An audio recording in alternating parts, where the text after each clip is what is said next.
All right, boys and girls, you've been waiting for it, and so have we. It is time to get back into this FXR. Welcome back to Iron Anchor Cycles. I'm Shep, and it is time to get moving on this bike.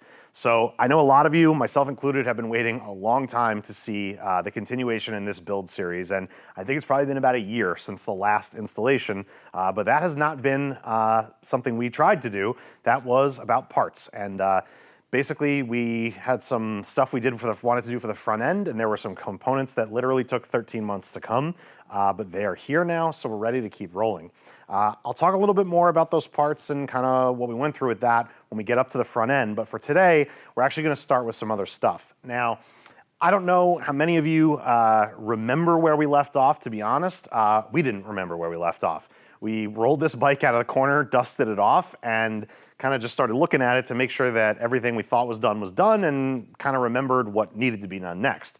So if you've been following along, maybe you just watched the last installation and it wasn't a year ago for you. Or if you're new to the channel, make sure to subscribe so that you can follow along with the future stuff. But I'll just quickly kind of run through where we're at. I'm not going to get into the details. We did a whole bunch of videos. If you want to see any of this stuff, go back and look at it. But basically, we're really close to the end on this. We got all of our wiring done with our M unit. We got our tins put back on. We've got some fluids in here even now, transmission and primary. Basically, most of the bike is finished. We were just waiting to, obviously the front end needs to be done, and we're going to get to that a little bit later.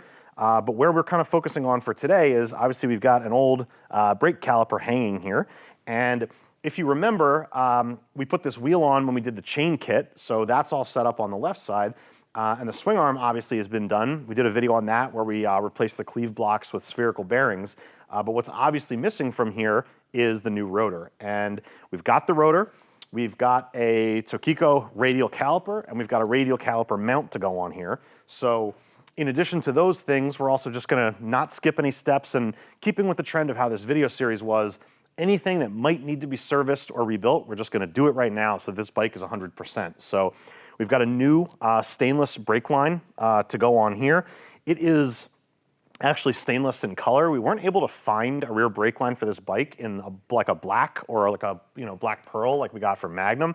So unfortunately, that's not, we weren't able to find that, but it's gonna be a good line. It's gonna look nice. Won't match the other ones, but that's okay. So at the same time, while we are replacing the caliper and the line, we're just gonna take this opportunity, of course, to flush out the old fluid, but because we've got everything apart, let's maybe not rely on a 30-plus-year-old master cylinder. We're gonna rebuild that now too. So we're gonna rebuild all of this, put fresh fluid in it, we're gonna get our rotor bolted on, we're gonna get the caliper put on, bled, and hopefully in short order, we should have a rear brake for the first time in I don't know how long.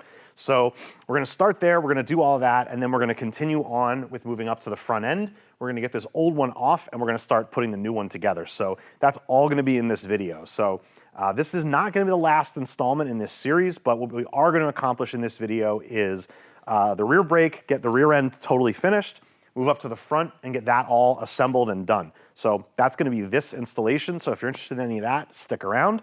And of course, if you're enjoying this series, please give us a like on the video. It's a big help to us. And we'll continue with probably the final button up and firing this bike up in the next part, which will come hopefully in short order, maybe in the next week or so. So stick around and we'll get started. Okay, so we're ready to get going on our rear brake setup here. So we're gonna do two things at once here. I'm gonna go through some of the parts we're gonna use and show them to you, and at the same time, Ryan's gonna start doing the disassembly, and we'll meet in the middle, and we'll get all this stuff put together. So a couple first off things here. We've got a radial brake adapter. This is from Gigacycle, and this is set up for an FXR swing arm, and just goes right on, real simple. And then we've got an awesome Tokiko caliper. So this has obviously been rebuilt. We've got new seals, pistons, all that stuff, new pads loaded into it here. And we got it powder coated. It's gonna look nice and match the bike. So obviously that is gonna jam on right there, and that's gonna be pretty sweet. So that's the caliper and mount setup.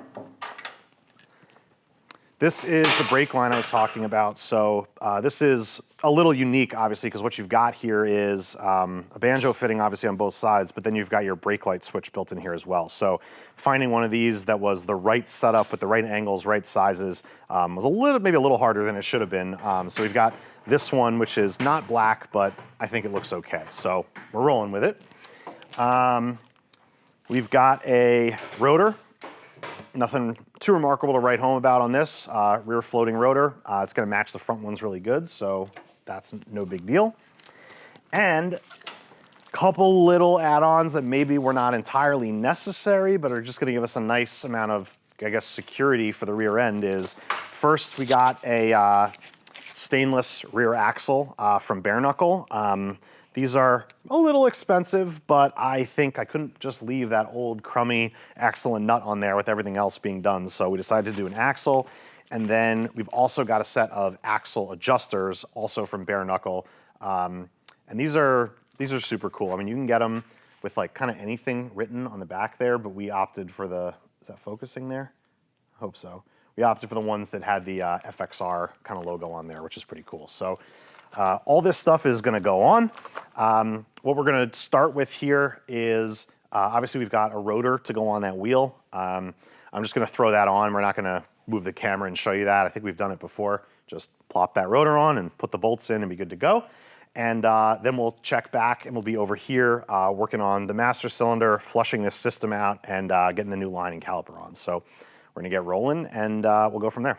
Okay, so with the rear wheel taken off, ready to start getting the brake stuff disassembled. Now, I did mention we were gonna flush this out just so that we could get, I mean, obviously we're rebuilding this and we're replacing the line that goes from the master to the caliper, so flushing that doesn't matter, but we were gonna flush everything out so we could clear out the reservoir and then the hose, but looking up in here, the reservoir is bone dry. Don't remember if I drained that out or maybe just it's been sitting, but either way, nothing to flush, so we're just gonna go right to disassembling this. Now, you know, I've had to do these before on these FXRs, these master cylinders. You know, it can be sort of frustrating when you go to bleed your brakes and it won't work because you got a bad seal in there or something. But the way I've kind of always said it is, you know, it's a master cylinder with rubber seals in it and it's 30 years old. It doesn't owe you anything. It's probably time for a rebuild. So in that spirit, we're just going to rebuild it now. So basically the first step in rebuilding this is to take it out. So you obviously need to disconnect a couple of things. The first is you've got the clevis pin with cotter pin that goes through your brake pedal that goes into the little actuator arm here. We've actually already pulled that pin out, so it's free from the brake pedal. We're going to have to disconnect this hose that leads back up to the reservoir, and we're going to have to disconnect the banjo fitting that goes to the caliper, and then take this large nut off here. There are some lock tabs back here. Hopefully that's visible. We already kind of knocked those out of the way so we can get in here. That broken free, we can pull the rest of this clip off. Obviously, these are a one-time use deal. I also need something just in case there's any fluid in here to catch this, but a rag will do it. So we're just gonna pull this off. There we go. All right. Did have a little fluid up in there. See that drip out, but that's all that was in there. So probably a good idea we're taking this all apart to inspect everything. So I'm just gonna attempt to sort of pop that up so it won't leak. That feels pretty good. And now we can continue on with the rest of these disconnections here. So next thing we'll do is undo this banjo bolt.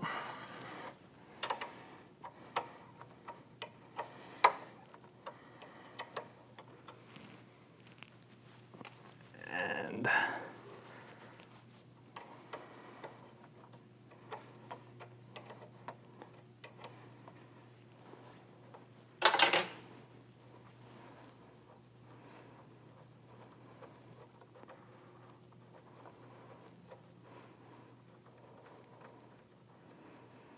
okay. So we got obviously washers, banjo bolt, and the line. And so there definitely is fluid in that master cylinder. I guess that's why the brakes probably worked a little bit, even though there was no fluid in the reservoir. I guess there was just enough in there to let them sort of work. So now we should be able to just slide, presumably, this out. This might not fit this way. I was a little worried about that.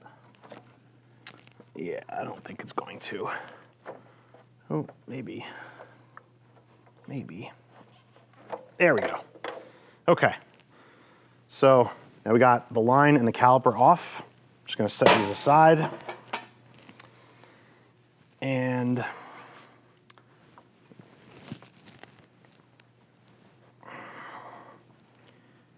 we will jump back to our master cylinder here. It's mostly disconnected. So put that in there. Oh, that's actually way too big. So let me grab a smaller socket and we'll get this off. All right, so that was a 1 1/8 inch socket for anybody keeping score. So that nut broken loose, we will spin it off here.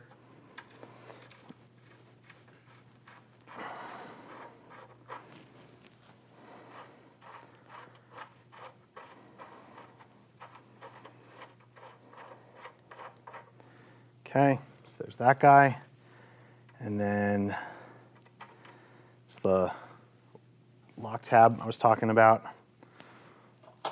And then we should be able to just slide the master cylinder forward. And this is going to fall down now, but that's okay. Out it comes. So from here, it's pretty dirty. This might have been leaking, to be honest with you, and it might explain why there's no fluid in that reservoir. So like I said, good thing that we were planning on changing this seals out in here anyway. So we're going to get this cleaned up a little bit.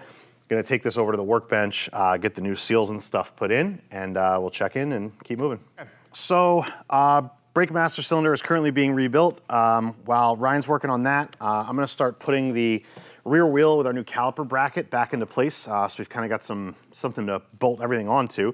Figured I would just show you this new caliper mounted up here. Now, you may have noticed that we've just used some regular sort of cap head Allen screws here. I can't find the ARP hardware that we had for this rotor, probably because we used it on another bike sometime in the last year. So we just quickly called up and ordered 5 more ARP bolts for this, but at least for now, for mock-up, we just threw these in, no Loctite or anything, just to get everything in place. So we'll take this back out, put the right bolts in there when we get them. But for now, I'm just going to go ahead and get this wheel, our new axle adjusters, all that stuff put in so that we're ready to keep going with the caliper and master cylinder when it's ready. All right, so with the wheel kind of in place here, we can start to get our other new stuff ready to go. We've got our brake mount here, so that should just slide right in, drop down over the swing arm, and it's a tight fit, which I like. But what I'm going to do right now, I'm just going to put a little bit of grease onto this rubber pad to get it to slide in a little easier. There we go. Like a glove. So that's sort of in the right place. Don't know exactly where yet. We'll start to know better when we take our new axle adjusters and get those put in. I can give you a closer look here. I just think these are really cool. So got a little FXR logo on there. Man, camera's just not wanting to focus today. There we go. How's that? So these look cool, but more importantly than that, have a nice functional benefit. So the old ones that come out, we sort of call them like a lollipop. And what can happen is your swing arm can sort of crunch or crush down around them. These being much bigger and filling the whole gap inside the swing arm help keep everything rigid. And then obviously instead of just a little stamped steel plate that can also bend in the back, you've got a nice billet aluminum piece here that's going to be much more rigid. So we're going to slide one of these in on each side, and basically, you know, these come sort of fully extended. What I did was just run these nuts down just a little bit to get us roughly to where we were on adjustment with the old adjusters. So it just sort of gives us a good starting point. We'll obviously check our alignment and tension when we get everything together. So slide one of these in on each side.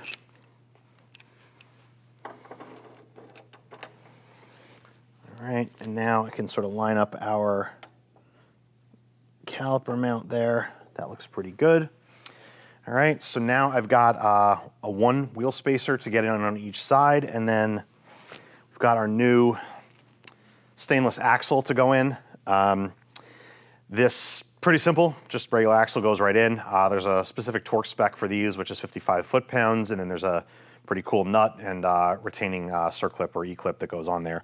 In any event, I'm gonna get some anti-seize put on here and get the wheel spacers in, slide this through.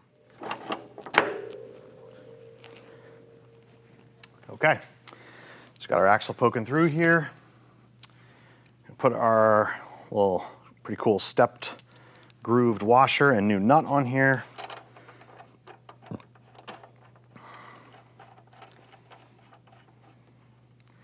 Okay, lift this up.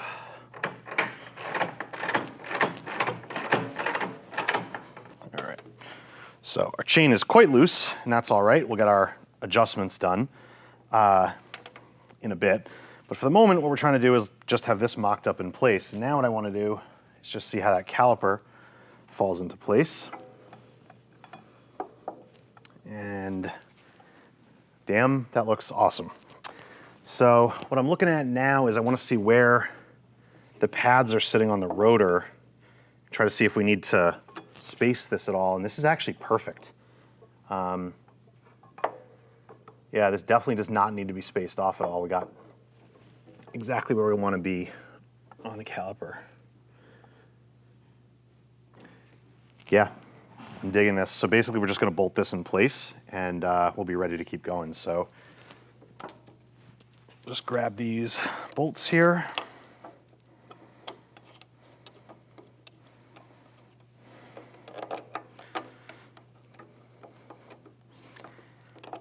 And get those started.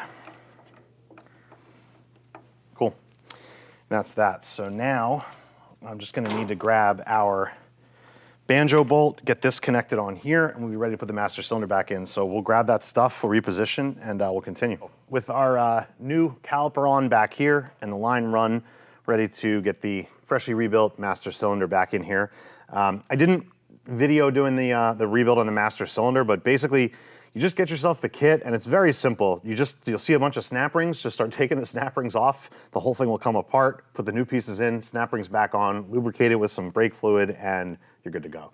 So beyond that, we took some of the hardware that came off here and just ran it through the wire wheel, clean it up, make it look like new. Even that little banjo bolt there, this is all covered in sort of grime and whatever, so now it's nice and clean and ready to go back on. So installation of this is going to be just the opposite of taking it out. So we'll start by sliding the master into place, and it is going to lock in here. Basically what you got here, I can show this to you, is you got a square boss behind the threads here. So that is going to index into this tab on the frame. And obviously you want it with the inlet from the reservoir pointing up. So we'll start by putting the lock tab on, and you'll see on the lock tab, you obviously have the big fingers up here at the top. There's also a little indexer down at the bottom, and there is a notch in the bracket that's welded onto the frame that's going to slide into. So you get that in there and flush, and then we can start to put the nut on. Okay, I'm just going to pull this off, make sure the lock tab is still where it's supposed to be. Everything looks good. Just gonna snug this down. Obviously, you don't have to go crazy tight on this, and it's, you know, an aluminum piece in the master there, so don't snap that. Just get it nice and snug down, and then you're gonna bend your lock tabs back over. So the next thing I'm gonna do here is get our brake line attached. So this is gonna come down here, and I'm gonna have to maybe route this a little differently, because I don't know, maybe the line we got is maybe a hair shorter than the original one, or it could be because of the new caliper. So we're a little short on reach, but I think maybe if we route this under the swing arm instead of over, we might be able to get it. Let me play with that a little bit and we'll get it lined up. Okay, so we just moved this brake line over, and instead of coming just over the block here on the swing arm, we just came under it, but still outside of the swing arm on this side, so we don't risk you know, interference with the tire or anything like that. So now you can see this is going to go right on here really nicely. So we've got our original cleaned up banjo bolt. We've got 2 new washers. So I'm going to slide these on here. And obviously what you won't be able to see is there's the 2 terminals here for the brake light switch. We've got those leads right here from our M-unit harness. So I'm going to plug those in, but they're going to be out of the shot, so you won't be able to see it. So we'll get this started. Get this locked down. Feeling good. All right. So next thing we got to do is put a new hose clamp onto our reservoir hose here. Let's get this guy out of here. And with that in place, actually, I think I like it this way. Now let's go this way. We'll slide that on. Boom. And we'll just tighten that up. I don't have the nut driver with me, but trust me, that will get done. And then now all we've got to do is bring our brake arm back around. There we go. And we are ready to put the pin back through. So I'm just going to give that a little wipe off. And we're going to slide that on through. It's a little in the way with the clutch cable here, but it can be done, rest assured. There we go. So we just have to put the little cotter pin back through on this side, tighten this down, put some fluid in here, and bleed it out. So we'll check in with the bleeding process and show you guys how this comes out. All right, so just like that, we've got everything back together, fluid filled, bled, and we've got a brake for the first time in I don't know how long. So we've got good, nice pedal. Actually, wheel's still jacked up, so you can see, really nice. Couple of things, obviously, we just did off camera was the bleeding. We still have to lock down these tabs on this nut here, but obviously we've got the little clamp on our reservoir fill here. We do have the brake switch plugged in as well. That works. It's not in the angle or in the shot, but I'd show it to you. So this is good to go. And I got to tell you, I'm digging how this looks. I think this is a killer, clean, little bit subtle kind of setup for the rear. You might not notice right away, like, oh shit, there's a radial caliper on there. And honestly, even the non-black line doesn't even bother me. I'm kind of okay with it. So we are pretty much all set now on the rear end. Axle's torqued, everything's been adjusted, it's straight. The only thing we're gonna have to do is go back and swap out the bolts that are here for the correct ARP hardware. Obviously, you know, in any other situation, you could just run these. I actually think they look pretty good the way they are, but we didn't torque them or put any Loctite on them, so we're gonna change them for the right ones. So that said, we're gonna get reorganized and cleaned up here, and we're gonna move on to the front end, which I cannot tell you how much I've been waiting to do this. So this bike is gonna get its new look and its new face today. So that's fucking awesome. So we are ready to roll, and we'll start doing that now. All right, so with the rear end knocked out, it is finally time to move on to getting the front end for this bike installed. Now, as I mentioned before, the front end is the thing that held us up and what caused the basically year or 13-month long delay in getting this bike done. So before we move into looking at all the parts and checking out this kit, which I do think is super cool, I do want to take the opportunity to address what happened there, because while we're not interested in trying to bash anybody or throw any manufacturers or vendors under the bus, I do think we do have some responsibility to share our experience so that people, you know, can learn from it and make their own decisions. So part of the reason I buried this little segment deep into the video is I didn't want this to be right at the top of the video and this whole video to become a bash session or a complaint fest or whatever about anybody. I wanted it to be about the bike, but I do want to share this info with you. So that said, the front end kit that we got is from Gigacycle. Now, the reason we opted to go with a Gigacycle front end is, if you remember back to a year or a year and a half ago or whatever it was, what we wanted to do with the outset of this bike was use super high-end components for everything, replace anything that was older, outdated, old technology, anything like that, and just go with the best possible stuff that we could use. But at the same time, we weren't trying to build the $100,000 carbon fiber, you know, billet everything, you know, crazy bike. We wanted it to sort of look and feel true to the character of a 90s FXR.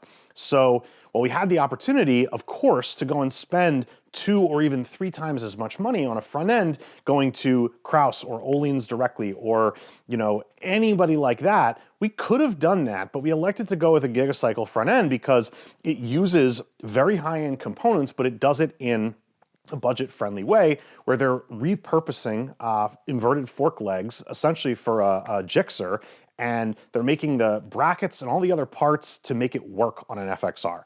So at face value, this is a really, really great concept. If you look at their website, they've got kits for all different kinds of bikes to be able to install these front ends on, and it is a super cool idea, and we were really excited about working with them on it.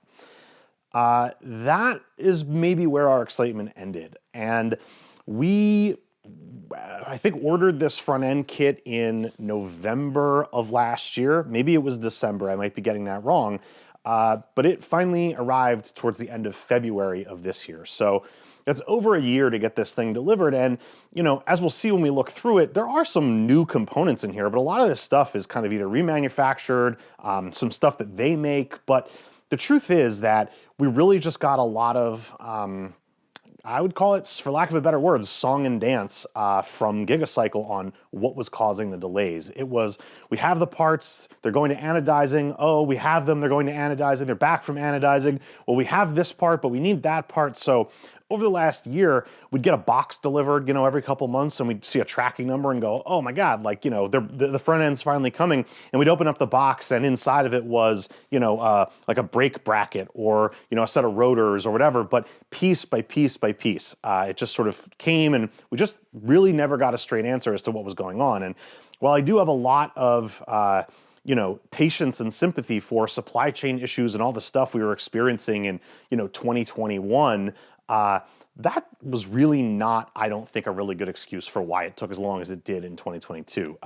We really didn't have these kind of delays with anybody else or for anything else. So I'm a little saddened that this didn't work out better, because I'd be hard pressed to try and buy something from them again, given what we went through on this one. But nevertheless, it's here. It looks great. I do have some maybe little product feedback on it, but I'm excited to get it on the bike and see how it does. I wanted to mention all that stuff, but let's move past it and forget about why we waited a year and move on to this product that we've got in front of us. So basically, like I said, you've got 2 inverted fork legs, and these are, like I said, Gixxer legs, and a couple modifications, right? So obviously, they need to be revalved and set up to work on a heavier bike like an FXR, so Gigacycle does that. The other thing that we did was we opted for Gigacycle's 2-inch extension, which goes on here at the top, which is a part that they make, and then they've got a cap with their name on it that kind of goes into that extension. So this is sort of the heart, the meat of the kit. This was the last piece to arrive as it happened. So we finally got these, and we're excited about it. So one of the things about these, like I said, these are remanufactured.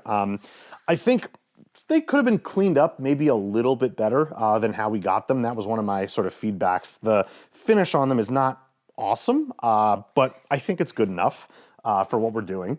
And I can show you kind of, this one was not bad.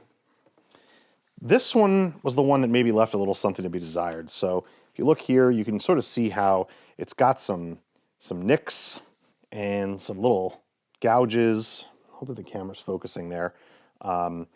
It's just not super clean. Now, it's a used part and it is what it is, but it's, I don't know, maybe hope that they would go through these and select the best ones. I'm going to do my best to kind of turn this in such a way so that we can get the maybe parts with some imperfections facing away from the front of the bike.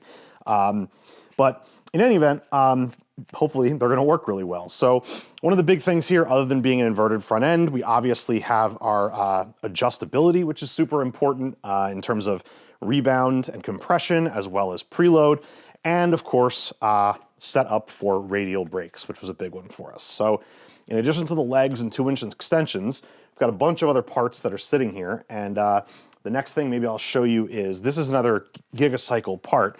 These are their drop triple trees, should move back a little bit, that come with the kit. And these are set up obviously to work with these fork legs and work with Harley frame. So the steering head, the geometry is correct, all of that. They do push the lower bearing on here for you. I personally would have rather done that myself, so I could have greased the bearing before it went on. So we'll grease it on here. It's just a little harder to do it this way. But it is a well-designed part, right? So you've got double bolt tightening on each spot as opposed to the singles that a lot of the Harleys use, set up for Harley triple trees as well as for the top mount headlight. So lots of good built-in features ready to go there. So that's those parts. Let's look at some of the other pieces. New axle. So you can get these from Gigacycle. It's going to come with an axle. You can either have it set up to run with the stock Speedo drive that would come on an FXR or an early Dyna. We are not running the Speedo drive, so we got the spacer set up for that. So basically fills up that space. So that's what we've got here.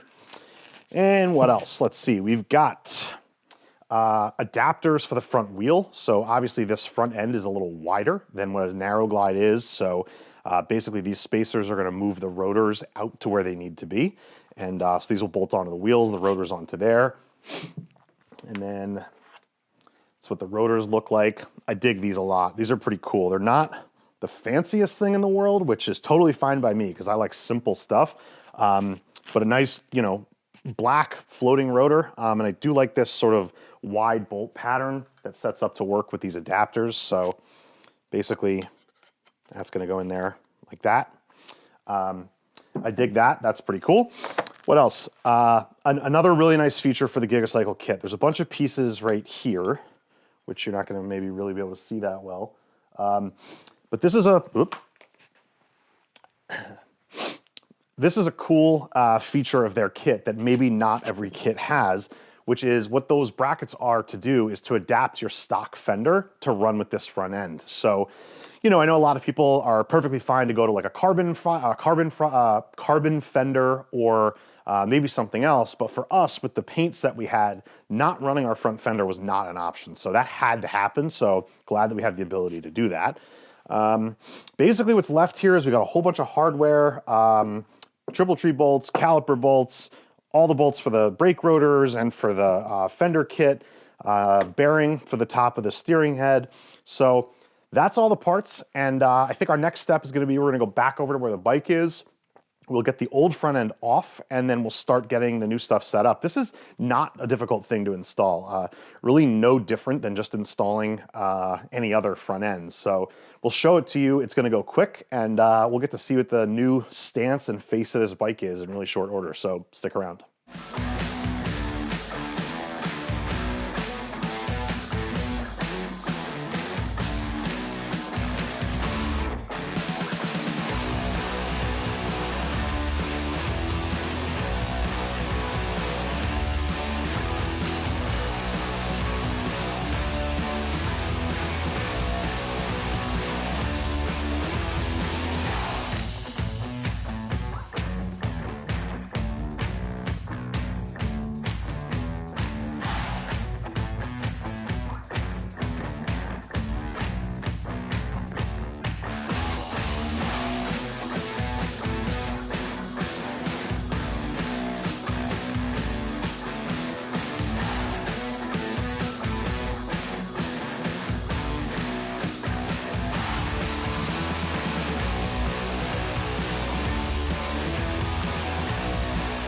So before we jump back in and get underway with doing the install of the new front end components, I figured I'd just come over here and get the rotors and adapters set up on the front wheel. So I'll show you what we got to go on, then we'll zoom in, I'll show you how this goes together, and then front wheel will be ready to go. We'll jump back over to the bike and we'll start getting the assembly done on the front end. So as I pointed out before, basically what we're looking at here is we've got a rotor, we've got an adapter, and we've got some hardware. So we're going to put the adapter on the wheel, we're going to put the rotor on the adapter, and we've got 10 screws that hold it all together. We've got these cap head screws that are going to hold the adapter onto the wheel, and then we've got these button head screws with a fine thread on them that will hold the rotor onto the adapter. So pretty simple. We're going to get it all set up. We're going to Loctite it, torque it down, and that'll be that. So I'll zoom in. You can see how this goes together. I think these look pretty sick, so hopefully you guys agree, and we'll get going. All right, so first thing we're going to do is take the adapter, get that seated on here, And this should be a snug fit, but it should go on. And there we go. I'm gonna just turn this and get our bolt holes lined up. That looks pretty good. And I'm just looking at this to see if maybe there's different ways this can be clocked. I think what I'm gonna do now is put the rotor on. There we go. So I'm gonna start by bolting the adapter down to the wheel.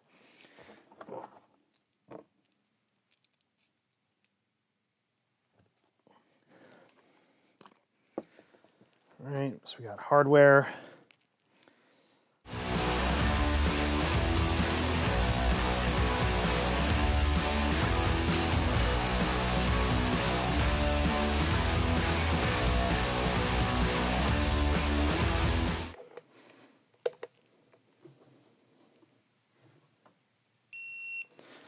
Okay.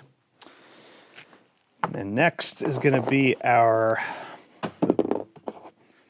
screws going from the rotor into the adapter.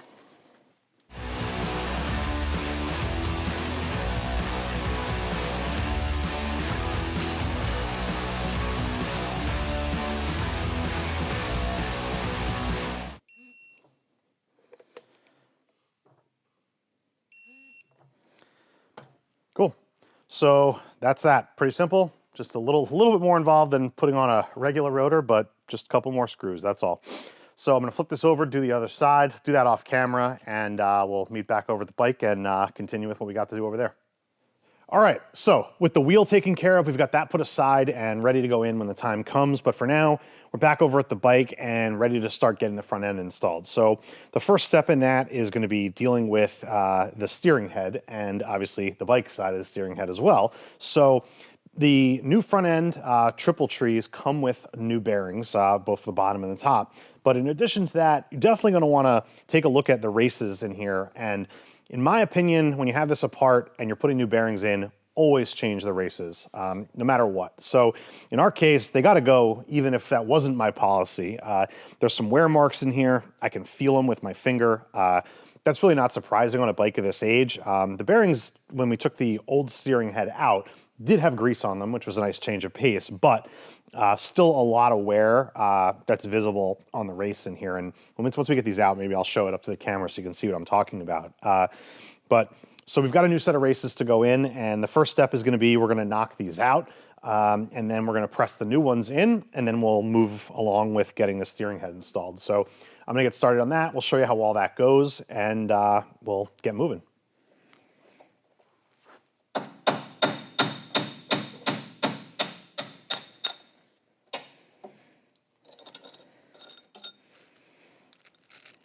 Okay,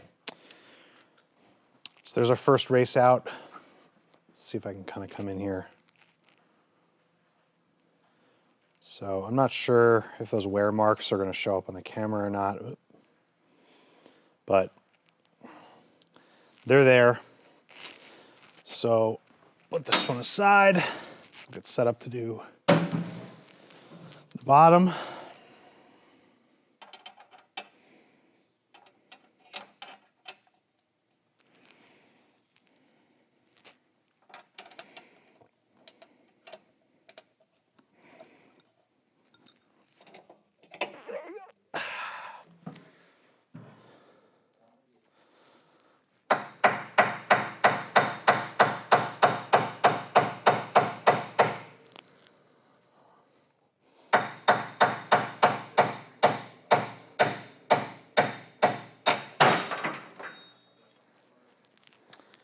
Right. So that's our second race.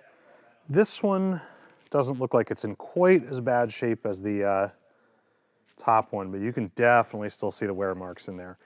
So with those taken out of here, we will get these seats cleaned out, and we'll just get the press, and we will put the new ones in. We'll show you how that goes. Okay, so we've got the new race sitting on the installer tool here. I'm going to do the bottom one first, and then I'm going to take the installer die, which also is tapered, but we're going to put it in upside down for the top because there's no race in there yet. I'm going to load this in through here and get this turned onto the handle.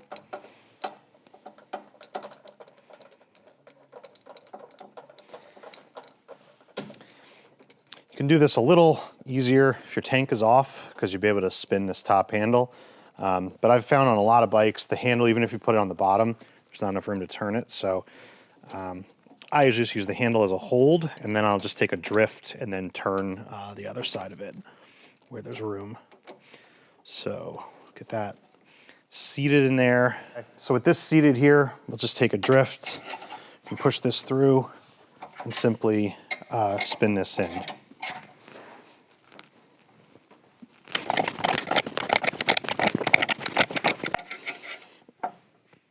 Okay, and that bottom's out. We're good to go. And take the press tool out here. Okay. Let's just take a look. Make sure our race looks nice up in there. Nice and flat all the way around. Good to go. So now we'll grab the other race, reload the tool, do the exact same thing in reverse. Okay, so here's the new upper race loaded onto the die.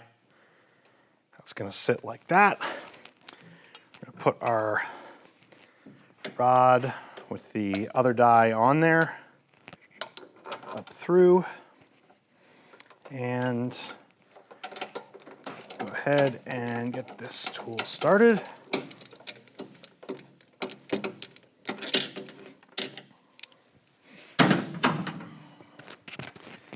And looking good. So we've got both new races in, and all we got to do now is get cleaned up here. We're going to do a little greasing in the places that needs it. We'll cut back with start to get the steering head put on, and we'll show you how that goes. Okay, so with the upper bearing greased and in place, our lower one greased and pressed on here, we're going to take the steering head and stick it up through here and get that to pop through there. I'm just going to wipe, hopefully I'm not blocking the camera here, wipe a little of that excess grease off there, and I'm going to grab the dust shield, drop that in place, and then our upper tree will slide on.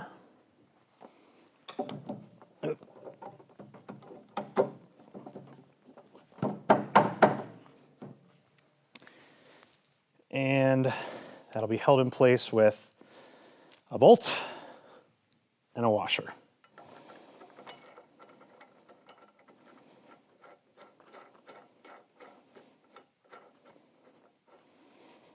Okay.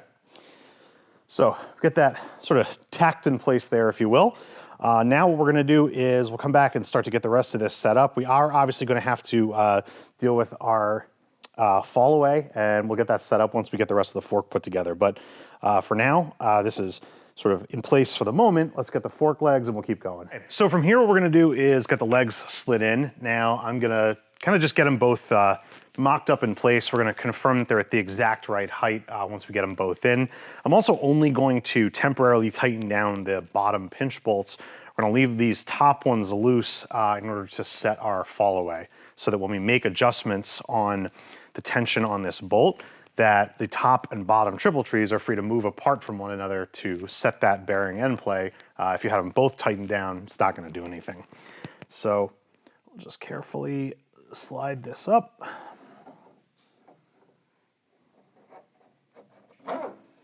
Okay, and we'll just pick a spot about right about there.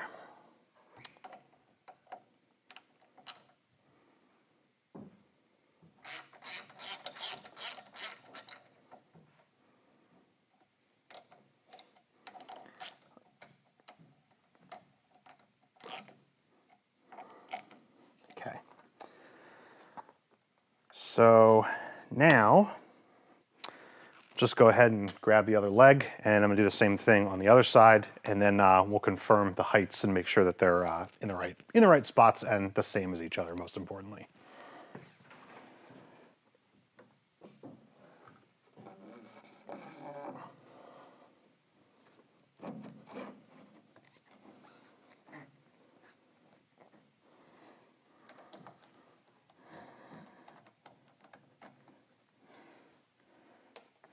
Okay, so that's more or less in position. Like I said, we're just gonna confirm our heights here and make sure that we're good, and then we will move on to getting the rest of this put together. Okay, so by eye, we got these dead on balls perfect, checked just with a little caliper, and now what I'm gonna do is just tighten down, do the torque on these lower ones because these aren't gonna move now. So we're gonna do 16 foot-pounds. Now, one thing worth pointing out is we did take all these screws out before we put it together and put some moly lube onto each one so that they go in nice and smooth and we get an accurate torque reading. So what I'm gonna do here is just alternatively tighten these to get them to that 16 foot-pounds. What you'll find happens, of course, when you've got these 2-bolt situations is that you get one tightened, and then when you tighten the other one, it's going to wind up loosening the first one. So I'm going to get this one done here. 16, switch back to the top.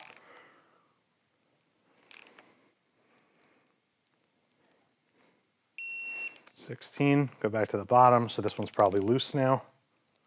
Yep, just back down to 10.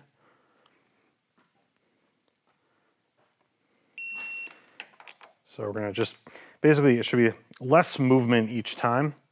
So as you go back and forth, the arc will be shorter and shorter, and you get them closer and closer until they both are right at 16.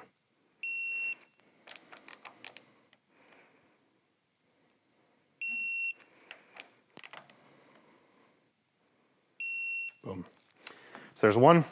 I'll flip over, do the other side, and then we'll pick this up and keep moving. So I went ahead and just mocked up our wheel and also just threw our calipers on. This is all gonna come apart again. I just wanted to check out how the spacers worked, how this axle kind of lined up with everything, and then also another detail that you might remember from earlier in the series. I don't know if it's in the camera shot, but this little pink wire right here, we need to come up with a way to mount our speedo sensor for the M unit, or it's not in the M unit, but it's the Moto Gadget gauge that we've got up on the top, or the riser clamp there. So what we did was, it's gonna be a little hard to see, but there's a little sensor that needs to pick up a magnet that you need to mount somewhere on your wheel. And we've got a little bracket for that sensor, and that basically needs to go in line with the wheel spacers is how it mounts here. And I'll try and, I don't know, you're never gonna see this on the camera, I don't think, how it is right now, but I'll try and just grab the camera and zoom in so you can see it. Or maybe I'll just show it to you when we take it all apart. How about that? But basically, we set it up with the original wheel spacer, and I was gonna have it turned down, you know, on a lathe in order to account for the thickness of the bracket we're putting in. However, I just coincidentally had another 3/4 inch wheel spacer that was within 5/1000ths of the right size of what we needed. So I decided just to try that one, and it seems to be perfect. So originally what we did was we kind of put it all together with this in here, just kind of hanging in place. And then I checked the centerness of the wheel, and that looked good. We put the calipers on to make sure that the rotors were going through the middle of the calipers, which they are. So this is all pretty good. And now what I'm trying to do is work on kind of how I want to route this wire and get it back up to the rest of the bike. Obviously, what it'll do is you're going to have your brake line here, which is going to run up to the bottom of the bottom triple tree. So the wire will run with the brake line, similar to how it does on a modern ABS bike that has a front wheel speed sensor. But basically, I'm just sort of trying to figure out where exactly I want to position this, how I want to route the wire.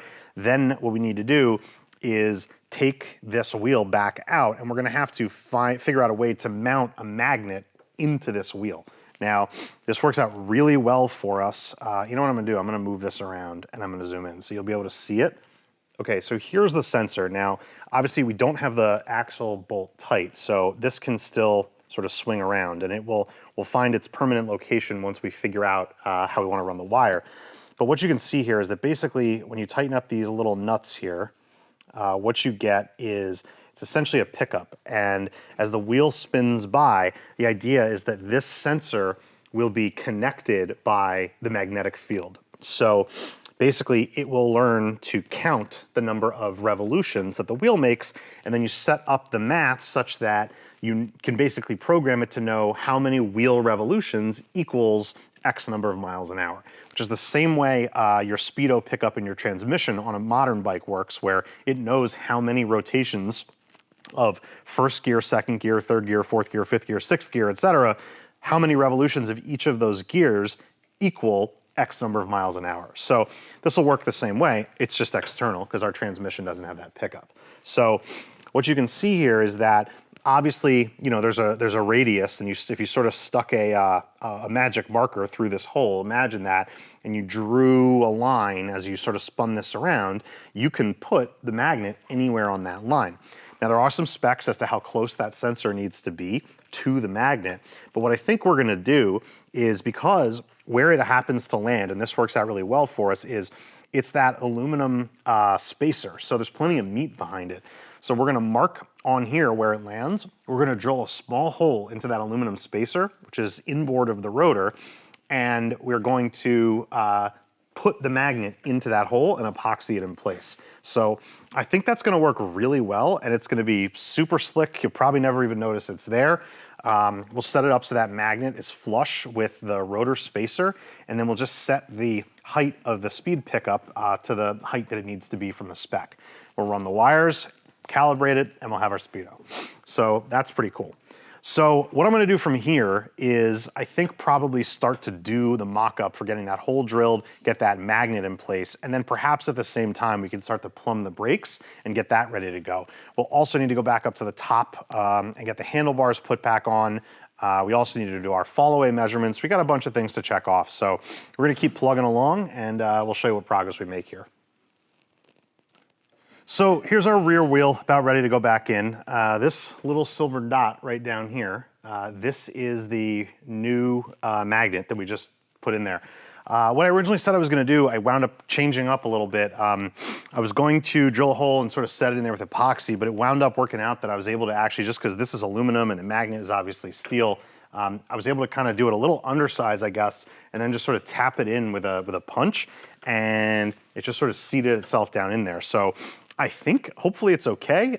If it does fall out, I can't get it out, let's put it that way. So if it does fall out, I do have a spare magnet. But basically, if I can find the piece here, you can get a sense of how this works. Here's the bracket, and this is the speed sensor. So the way this works is, we'll disconnect or take this nut off here, put this through, okay? And worth pointing out, this bracket does not come with the gauge, the speed sensor does. So you'll either need to make or buy a little bracket like this if this is the method you want to use to attach your wheel speed sensor. So I personally like it because it's super clean. So basically what's going to happen here is this part, obviously here, the axle is running through. So imagine the wheel is turning as opposed to this turning. This will obviously stay straight. But so as the wheel comes around, it's going to go around, around, around, and it will go over this magnet right here. And as long as it's in the right distance away from it, it will pick up that signal and it will count it as a revolution. So I think this should work really well, and I'm pretty excited to try it out and see how it works. So from here, what I'm going to do is roll this wheel back in, going to get the axle put back together, put in. Probably won't be the last time the wheel comes off. I'm sure we've got other stuff we're going to need to undo and redo as we kind of figure this out. But for the moment, I want to put the wheel back on so we can start to do the fall away and get the triple trees all done, get the handlebars on, and start moving on to hopefully brakes. So stick around.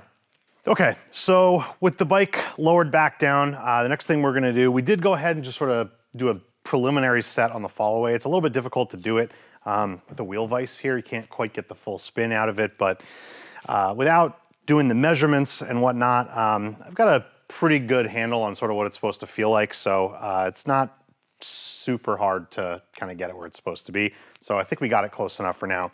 So the next thing we're gonna do is get these handlebars put back up. One thing about these triple trees is they're not set up for your typical sort of either rubber or poly or aluminum bushing. It's basically just designed to have the riser mount directly to the triple tree. So it comes with a set of these big 1/2-inch cap screws, and you have to use these screws or something with a cap head on it so it'll fit into the spot in the bottom. So you're gonna bolt your riser directly onto the triple tree using these. We put some Loctite on them, so we're gonna get them started.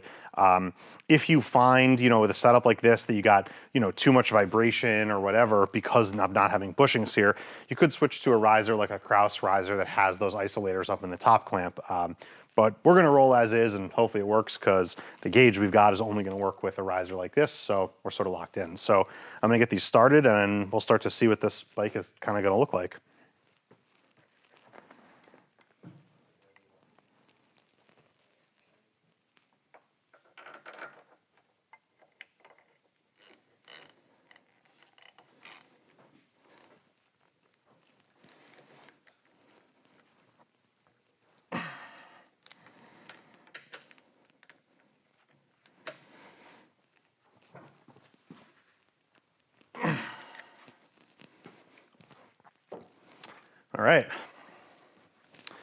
All right, so that is where we're at. I am super digging that. I like the height, I like the angle, it's clean. Our wires will run kind of right through here the way they are. The top mount headlight will go back here and sort of cover that up.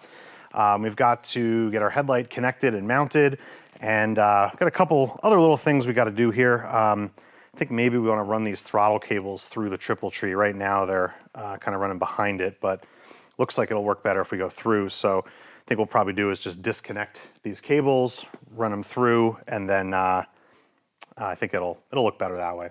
So that's on the to-do list. And then obviously next up, we're gonna start running some brake lines. So here we go.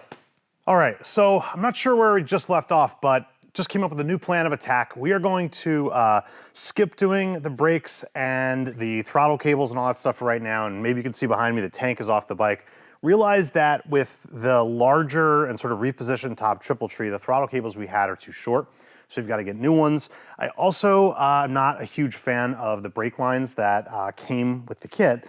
So we're just gonna replace all that. As long as we're going to Magnum to get throttle cables, we're just gonna get black pearl brake lines for the bottom as well as the top. So we're gonna move all that to a new segment of the video. And what I'm gonna do right now is we're gonna put this fender on with the bracket kit from Gigacycle, and we're gonna end the video here because I wanna get this out. I know a lot of people have been waiting to see it. So basically the front end will have been installed, bars are in, have the fender on, and then next time we'll just come back and we'll do the last bits of button up. We'll get the new cables on, we'll get the tank put back on, bleed the brakes, set the ignition timing, and we should be pretty close to hearing this bike run. So we're gonna do this now, and I think that's gonna be it for today. So let me just show you real quick what we got here. So these are the parts, same thing on both sides that came with the Gigacycle kit. This is to adapt the stock fender onto this front end. So pretty simple, just kind of use the hardware they have with these brackets, and then you've got three, I'm sorry you can't see that, three attachment points that this is all just gonna kind of go onto the front end. So I'm hoping this will fit over the tire together. I think it will. Just gotta walk it on there. There we go. Okay, so we're just getting the hardware started here. Pre-Loctited bolts, I think I mentioned that. And just like any other fender, the idea is you want to get it all kind of installed loosely so you can get everything centered and straight and kind of set up how you want it.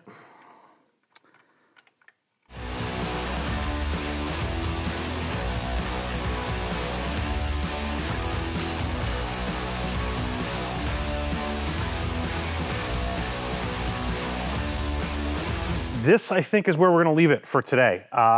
Front end is on and rear brakes are done. That's kind of what we set out to do. Still, like I said, have to do our, I have a punch list over here. I'm gonna read off the wall. We've got brake lines to run, throttle and idle cables. Our headlight harness needs to be extended a little bit. We didn't make it quite long enough, again, accounting for the new triple tree. So we're gonna make that a little bit longer. Gotta do a speed sensor wiring. We've gotta do our ignition timing, gotta get a pipe on.